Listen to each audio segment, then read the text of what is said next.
শুরুতে জানিয়ে দেব, এবার নিষিদ্ধ ভয়ঙ্কর অস্ত্র বানাচ্ছেন পুতিন, টার্গেট হবে পশ্চিমা বিশ্ব। জানিয়ে দেব, গাজায় গণহত্যা চলছে, আরব দেশগুলোর নিষ্ক্রিয়তায় সমালোচনা করলেন আনসারুল্লাহ। এদিকে মহাকাশেও থামানো যাচ্ছে না ইরানকে, দেখা যাচ্ছে দারুণ অগ্রগতি। এদিকে ফিলিস্তিন ইউক্রেন ইস্যুতে তুরস্ক ও চীনের একই দৃষ্টিভঙ্গির বহিঃপ্রকাশ। সর্বশেষ জানিয়ে দেব, অস্ট্রেলিয়ার পার্লামেন্ট হাউসের ছাদে ফিলিস্তিনপন্থীদের বিক্ষোভ। এবার নিষিদ্ধ ভয়ঙ্কর অস্ত্র বানাচ্ছেন পুতিন, টার্গেট হবে পশ্চিমা বিশ্ব। রাশিয়ার প্রেসিডেন্ট ভ্লাদিমির পুতিনের খেল বোঝা মুশকিল।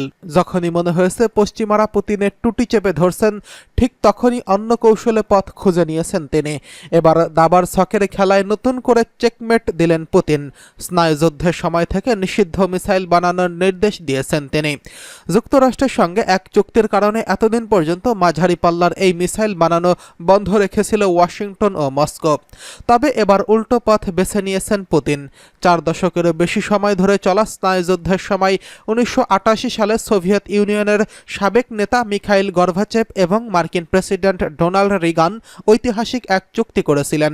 ওই চুক্তি অনুযায়ী 500 থেকে 5500 কিলোমিটার মাত্রার স্থল থেকে ক্ষেপণাস্ত্রযোগ্য নিক্ষেপযোগ্য পরমাণু বোমা বা প্রচলিত মিসাইল ছোড়া নিষিদ্ধ করা হয়েছিল। আনুষ্ঠানিকভাবে ওই চুক্তি ইন্টারমিডিয়েট রেঞ্জ নিউক্লিয়ার ফোর্সেস ট্রিটি বা INF নামেও পরিচিত। তবে 2019 সালের রাশিয়ার উপর চুক্তি ভঙ্গের দায় চাপিয়ে চুক্তি থেকে বেরিয়ে যায় যুক্তরাষ্ট্র। পুতিন এবার নিষিদ্ধ ঘোষিত মাঝারি পাল্লার সেই মিসাইল উৎপাদন শুরুর নির্দেশ দিয়েছেন। শুক্রবার রাশিয়ার জাতীয় নিরাপত্তা কাউন্সিলের এক বৈঠকে পুতিন বলেন, আমাদের এই স্ট্রাইক সিস্টেমগুলো উৎপাদন শুরু করতে হবে। তারপর প্রকৃত পরিস্থিতির উপর ভিত্তি করে আমাদের নিরাপত্তা নিশ্চিত করার জন্য প্রয়োজন হলে কোথায় স্থাপন করা হবে সে সম্পর্কে সিদ্ধান্ত নিতে হবে। চুক্তি অকার্যকর হয়ে যাওয়ার পর রাশিয়া এখনও এই ধরনের মিসাইল বানায়নি বলেও জানিয়েছে পুতিন। ওই চুক্তি থেকে বেরিয়ে আসার পর যুক্তরাষ্ট্র এই ধরনের মিসাইল ব্যবস্থা উৎপাদনের দিকে নজর দিয়েছেন। চলতি বসন্তে ফিলিপাইনের সঙ্গে সামরিক মহড়া ও এই মিসাইল ব্যবস্থার পরীক্ষা চালায় মার্কিন সেনাবাহিনী। সেই কথা উল্লেখ করে পুতিন বলেন, আজ এটা জানা যায় যে যুক্তরাষ্ট্র শুধু এই ক্ষেপণাস্ত্র সিস্টেমগুলো তৈরি করে না, ইতোমধ্যে সেগুলো মহড়ার জন্য ডেনমার্কে নিয়ে এসেছে। অতি সম্প্রতি ঘোষণা করা হয় এই ব্যবস্থা ফিলিপাইনে মোতায়েন করেছে। ইউক্রেন ইস্যুতে যুক্তরাষ্ট্র ও রাশিয়ার মধ্যে সম্পর্ক তলানিতে গিয়ে ঠেকেছে। INF থেকে যুক্তরাষ্ট্রের বেরিয়ে যাওয়ায় তারাই একটি জ্বলন্ত উদাহরণ। অস্ত্র নিয়ন্ত্রণ নিয়ে রাশিয়া ও যুক্তরাষ্ট্রের মধ্যে এখন কেবল একটি চুক্তি হয়েছে। নিউ স্ট্র্যাটেজিক আর্মস রিডাকশন চুক্তি অনুযায়ী দুই দেশ 1500 পরমাণু ওয়ারহেড, 700 মিসাইল এবং বোমারু বিমানের বেশি মোতায়েন করতে পারবে না। তবে 2026 সালে সেই চুক্তির মেয়াদ শেষ হয়ে যাবে। এরপর কি হবে তা আর কেউই জানে না। এদিকে গাজায় চলছে গণহত্যা, আরব দেশগুলোর নিষ্ক্রিয়তার সমালোচনা করছে হুতি আনসারুল্লাহ। ইয়েমেনের আনসারুল্লাহ আন্দোলনের মহাসচিব গাজায় ইহুদিবাদী ইসরায়েলের গণহত্যার ঘটনায় আরব দেশগুলোর উদাসীনতায় দুঃখ প্রকাশ করেছেন। আল মাসিরা টিভি নিউজ চ্যানেল জানিয়েছে, ইয়েমেনের আনসারুল্লাহ আন্দোলনের মহাসচিব আব্দুল মালিক বদরুদ্দিন গতকাল বৃহস্পতিবার সাম্প্রতিক গাজা উপত্যকায় পরিস্থিতি ও ইহুদিবাদী সামরিক আগ্রাসন সম্পর্কে বক্তব্য রাখেন। ওই বক্তব্যে তিনি বলেন, ইহুদিবাদী ইসরায়েলের কাছে মানবতার কোনো কিছুই নেই। বদরুদ্দিন আরও বলেছেন, ফিলিস্তিনে যা ঘটছে তা একটি মুসলিম জাতির উপর রক্তপিপাসু বর্বর অপরাধী গোষ্ঠীর চালানো সিরিজ গণহত্যা।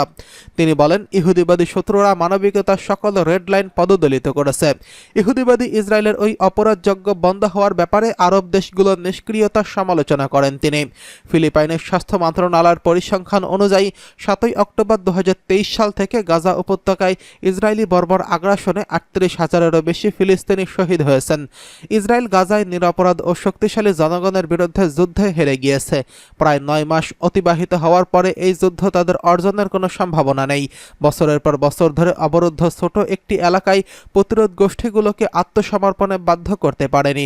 সেই সঙ্গে গাজায় প্রকাশ্য অপরাধ করার জন্য বিশ্ব জনমতের সমর্থন হারিয়েছে ইসরায়েল। এদিকে মহাকাশেও থামানো যাচ্ছে না ইরানকে, দেখা যাচ্ছে দারুণ অগ্রগতি। পশ্চিমা নিষেধাজ্ঞাকে বৃদ্ধাঙ্গুলি দেখিয়ে বেসামরিক মহাকাশ কর্মসূচিতে উল্লেখযোগ্য অগ্রগতি অর্জন করেছে ইরান। স্যাটেলাইট বিকাশ এবং স্থাপনে বিশ্বব্যাপী শীর্ষ 10 দেশের মধ্যে জায়গা করে নিয়েছে তেহরান। এরই ধারাবাহিকতায় এবার মহাকাশে কাউসার ও হুদহুদ নামে দুটি স্যাটেলাইট পাঠাতে যাচ্ছে মধ্যপ্রাচ্যের শক্তিধর এই দেশটি। স্থানীয় সময় বুধবার ইরানের মহাকাশ গবেষণা সংস্থার প্রধান ডক্টর হাসান শারালিয়ে এই ঘোষণা দেন। তিনি বলেন, আশা করা হচ্ছে চলতি বছর হবে ইরানের স্যাটেলাইট, বিশেষ করে বেসরকারি খাত থেকে তৈরি স্যাটেলাইট পাঠানোর জন্য একটি ফলপ্রসূ বছর। ইরানি মহাকাশ গবেষণা সংস্থার প্রধান জানান, কাউসার স্যাটেলাইট কি একটি সংবেদনশীল স্যাটেলাইট এবং ইরানের মহাকাশ গবেষণা সংস্থার তোলা একটি ছবি ক্রয়ের জন্য এই চুক্তি চূড়ান্ত করেছে। উদ্যোগটি বেসামরিক খাতকে সমর্থন এবং এর মহাকাশ পণ্যগুলোর জন্য একটি বাজার গড়ে তোলার ক্ষেত্রে নতুন গুরুত্বপূর্ণ পদক্ষেপ।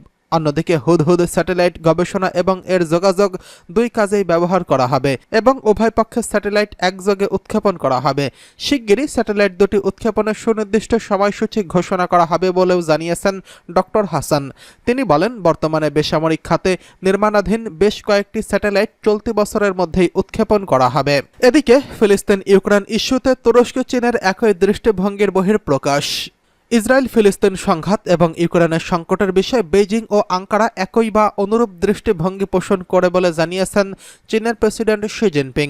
বৃহস্পতিবার তুর্কি প্রেসিডেন্ট রেসেপ তাইয়েপ এরদোয়ানের সঙ্গে এক বৈঠকে তিনি এমনটাই জানিয়েছেন।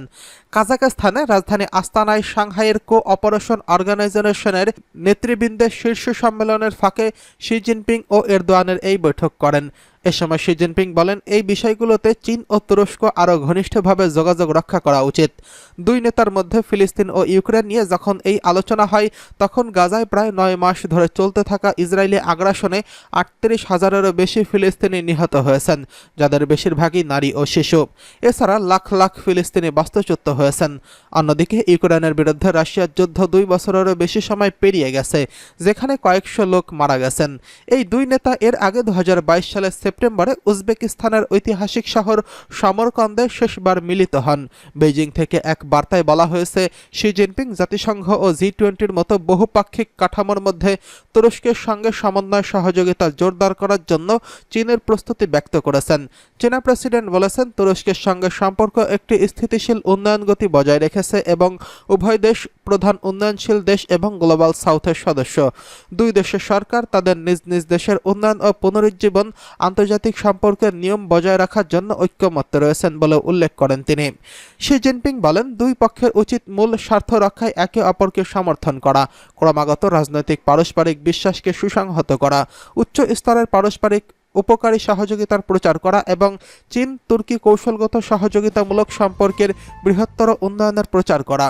বাণিজ্য সম্প্রসারণের জন্য উভয় পক্ষের চাপ দিয়ে শি জিনপিং বলেছেন, চীন অবশ্যই তুরস্কে তার জাতীয় অবস্থার সঙ্গে মানানসই একটি উন্নয়নের পথে গ্রহণের সমর্থন করেন।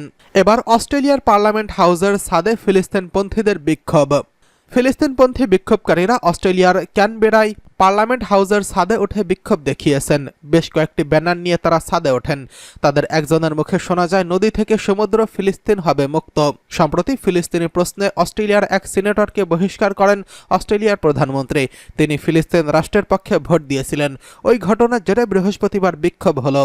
রেনেগেইদ অধিকার আন্দোলন 4 বিক্ষোভকারী কালো কাপড় পরে ভবনের ছাদে প্রায় 1 ঘন্টা দাঁড়িয়ে গেছিলেন। তাদের হাতে ছিল বিশাল বিশাল সাদা কালো ব্যানার। ব্যানারটিতে লেখা ছিল, চুরি হয়ে যাওয়া জমিতে আর কোনো শান্তি নেই। এক বিক্ষোভকারী মেগাফোনে উচ্চ শব্দে ভাষণ দিচ্ছিলেন। যুক্তরাষ্ট্রের সমর্থনে গাজায় যুদ্ধ অপরাধের জন্য ইসরায়েল সরকারকে দায়ী করেন। অস্ট্রেলীয় সরকারেরও সমালোচনা করেন তিনি বলেন, আমরা অস্ট্রেলিয়া সরকারকে বলে দিচ্ছি, যুক্তরাষ্ট্রের মুখোশ খুলে দেওয়ার পাশাপাশি তাদের প্রতিরোধ করা অব্যাহত রাখব।